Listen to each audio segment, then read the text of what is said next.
வணக்கம் மக்களே. இன்னைக்கு நம்ம பார்க்க போற பதிவு என்னன்னா, விநாயகர் பெருமானின் வழிபாட்டு தான். நம்ம வாங்கிய கடன் கொஞ்சம் கொஞ்சமாக குறைவதற்கு நம்ம விநாயகரை வழிபட போறோம். அந்த வழிபாட்டு முறையை எப்படி நம்ம வழிபடுறதுன்றதான் இந்த பதிவுல நம்ம பார்க்க போறோம். இந்த பதிவு ஸ்கிப் பண்ணாம பாருங்க. நான் சொல்ற வீடியோஸ் எல்லாம் உங்களுக்கு ரொம்ப செலவெல்லாம் இல்லை. நம்ம வீட்டில் இருக்கிற தெய்வங்களின் படங்களை வைத்து தான் நம்ம பூஜை செய்ய போறோம். இந்த வழிபாட்டை நீங்க கண்டிப்பான முறையில்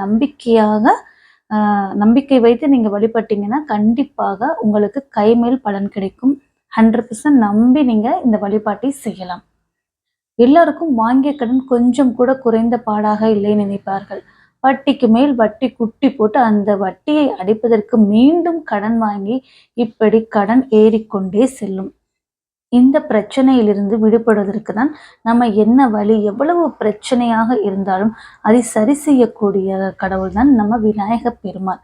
விநாயகருக்கு உகந்த திதி என்றால் சதுர்த்தி திதி. அதுவும் வரப்போற வளர்பிறை சதுர்த்தி திதி, தேய்பிரையில் சதுர்த்தி திதியும் வரும். இந்த 2 திதிகளையும் நீங்கள் தவற விடக்கூடாது. ஒன்று வளர்பிறை சஷ்டி, 2வது தேய்பிரை சஷ்டி. இப்ப 9ஆம் தேதி 7ஆம் மாதம் 2024 செவ்வாய்க்கிழமை அன்று சதுர்த்தி திதி இருக்கிறது. இந்த நாள்ல நீங்க விநாயகர் நினைத்து இந்த வழிபாட்டை மேற்கொண்டால் விநாயகருக்கு எருக்கன் பூ மாலையை இப்படி கட்டி போட்டால் உங்களுடைய கடன் சுமை குறையும் என்று சொல்லப்படுகிறது. இந்த பரிகாரத்தை நீங்க முழு நம்பிக்கையோட செய்யுங்க. நான் சொல்ற வார்த்தையில் நம்புறீங்களோ இல்லையோ, விநாயக பெருமான முழு நம்பிக்கையா வச்சு நீங்க இந்த வழிபாட்டை நீங்க மேற்கொள்ளலாம். எருக்கன் பூ விநாயகருக்கு ரொம்ப ரொம்ப உகந்தது. அதை 108 எருக்கன் பூ வாங்கிக்கோங்க. சுத்தபத்தமாக குளித்து விட்டு ஒரு மஞ்சள் நிற நூலில் இந்த 108 பூக்களை கோர்க்க வேண்டும். யாருக்கு கடன் இருக்கோ அவங்க கையாலேயே இந்த பூவை கோர்க்க வேண்டும். இப்போ உங்க வீட்டுல உங்கள் பிள்ளைங்க யாராவது கடன் வாங்கியிருக்காங்கன்னா, இல்லை உங்கள் ஹஸ்பண்ட் யாராவது கடன் வாங்கியிருக்காங்கன்னா, அவங்க கையாலேயே உங்கள் ஊசியை வச்சு தான் கோர்க்க போகிறீங்க. ஈஸியாகவே கோர்க்கலாம். அவங்க கையாலேயே விநாயகர் பெருமானை நினைத்து 108 எருக்கன் பூ பூ மாதிரி மாலையாக கட்டலாம். வாங்கிய கடனை திருப்பி கொடுக்க வேண்டும் விநாயகா என்று சொல்லிக்கொண்டே மனதை ஒருநிலைப்படுத்தி இந்த மாலையை கோர்த்து உங்கள் வீட்டு பக்கத்தில் இருக்கும் விநாயகர் கோவில் கொண்டு போய் அணிவிக்க வேண்டும். அர்ச்சகரிடம் கொடுத்தால் இந்த மாலை விநாயகருக்கு போட்டு விடுவார்கள். விநாயகருக்கு தொப்பு கர்ணம் போட்டு பிள்ளையார் கொட்டு வைத்து விநாயகரை 9 முறை பிரதட்சணமாக வலம் வர வேண்டும். மனதுக்குள் ஒரே ஒரு வேண்டுதல் தான் இருக்க வேண்டும். இப்போ நமக்கு 10 பிரச்சனை இருக்குன்னா 10 பிரச்சனையை கன்ஃபியூஸ் பண்ணி நம்ம வேண்டக்கூடாது.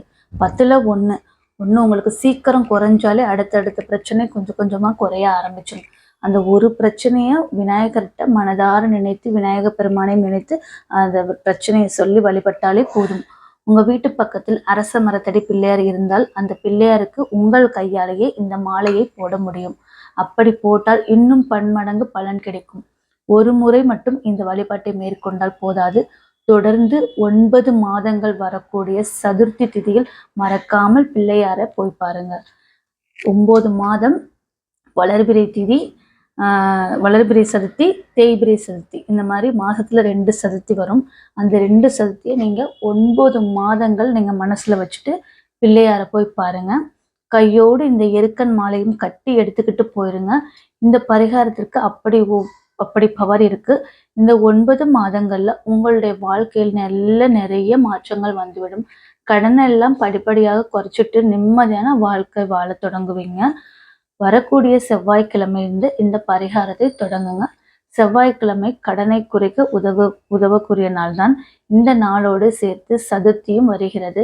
ரொம்ப ரொம்ப சக்தி வாய்ந்த நாள். இந்த நாள்ல யாருமே தவற விட்டுறாதீங்க.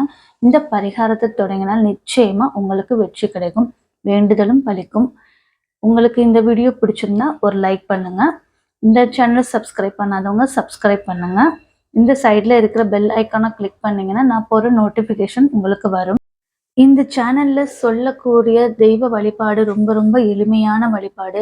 இதுக்கு நீங்கள் ரொம்ப செலவும் பண்ண போகிறதில்ல. ரொம்ப சிம்பிளாக எளிமையான இந்த வழிபாட்டை மேற்கொண்டு நல்ல பலன்களை பெறலாம். நன்றி, வணக்கம், தேங்க்யூ.